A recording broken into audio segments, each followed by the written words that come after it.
Magandang araw Pilipinas, nakabantay pa rin tayo sa ikalawang bagyo ngayong 2018. Yan po ang Tropical Storm Bashang. Alamin natin kung nadagdagan kaya ang mga lugar na nasa ilalim ng Tropical Cyclone Warning Signal at ano nga ba ang mga dapat pa nating paghandaan sa mga susunod na oras. Tunghayan po natin ang press conference ng Pag-asa. Ikalawang bagyo this year, si Tropical Storm Bashang. Yung ating pong, by the way, ang ating pong administrator at ang ating deputy administrator for operations and services are now attending the technical working group meeting in the lower Congress for the proposed Department of Disaster Resilience. That's why they are not here right now for this press con. Yung ating, kung titingnan po natin yung climatological data in terms of the occurrence of tropical cyclone for the month of February, ang average po niya during the more than 50 years, I think from 1951 up to 2015, ay around 0.3. So hindi po every year nagkakaroon tayo ng bagyo tuwing month of February.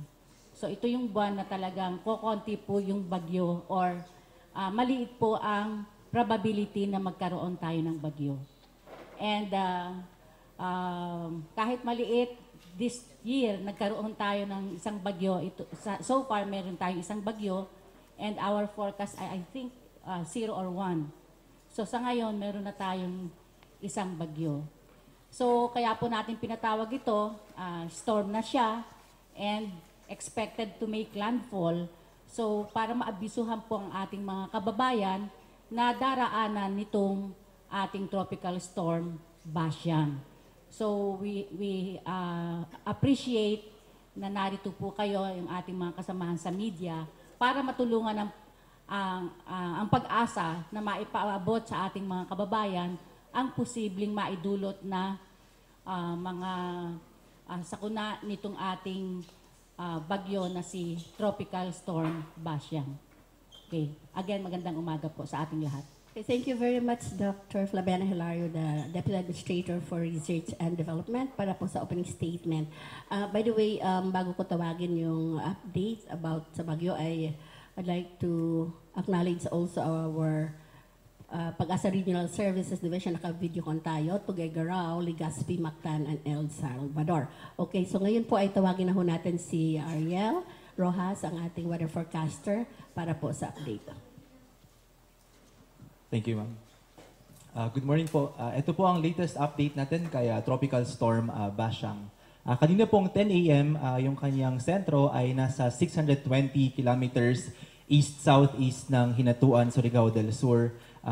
Na-maintain niya po yung kanyang intensity na 65 kilometers per hour near the center at yung kanyang pagbugso na umaabot ng 80 kilometers per hour. Ito po ay kumikilos pa west-northwest sa bilis na 22 kilometers per hour. Bahagya po siyang bumagal pero relatively yung kanyang bilis ay mabilis pa rin po. Ito yung ating forecast track. In 24 hours, inaasahan po na si Bashang ay nasa 55 kilometers silangan ng Hinatuan, Surigao del Sur. And in 48 hours, siya naman ay nasa 160 kilometers west-southwest ng Dumaguete City. And in 72 hours, siya ay nasa 145 kilometers west-northwest ng Puerto Princesa. Inaasahan po na lalabas ng Philippine Area of Responsibility si Bashang by Friday, that's February 16, 2018. Madaling araw po or umaga. At nakataas po ang ating Tropical Cyclone Warning Signal number 2 sa Surigao del Sur.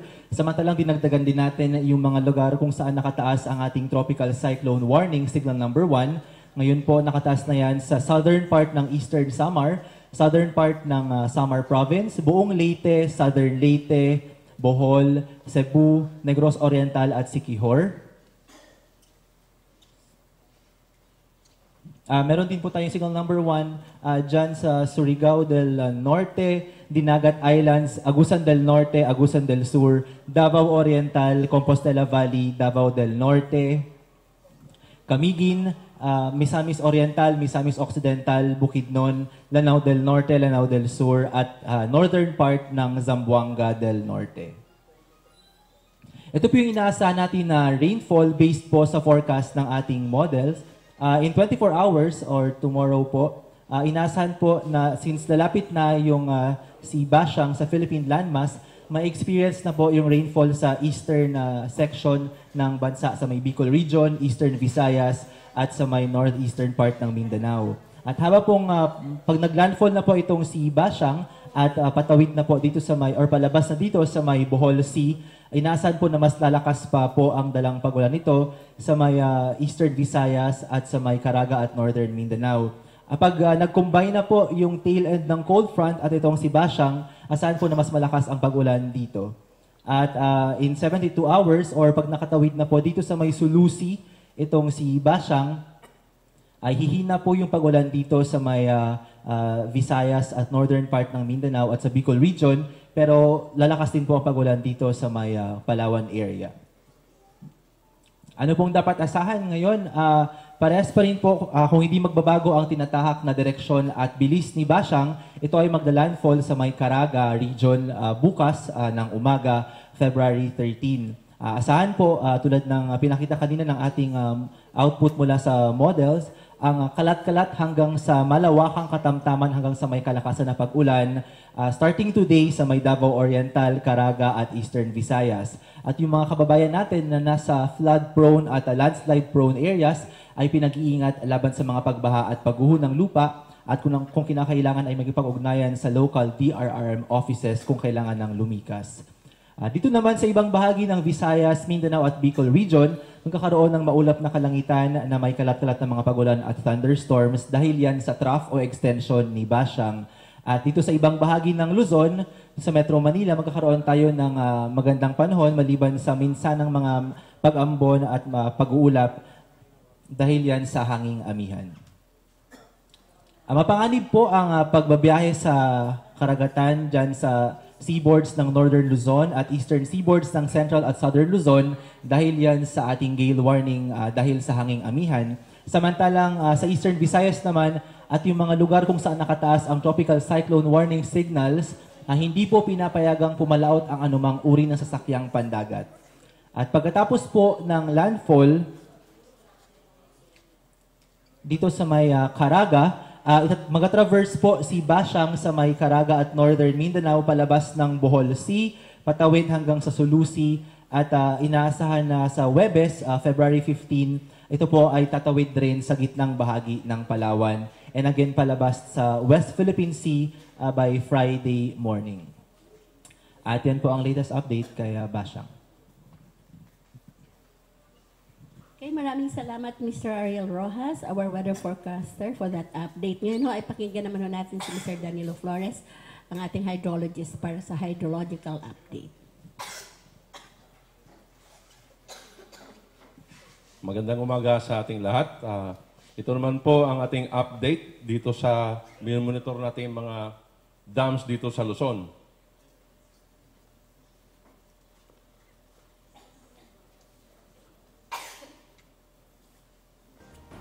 Yan po natunghayan natin itong press conference dito sa Pag-asa kung saan ibinahagi sa atin ni Pag-asa weather forecaster Ariel Rojas ang pinakahuling detalye tungkol dito sa binabantayan natin na bagyong Bashang.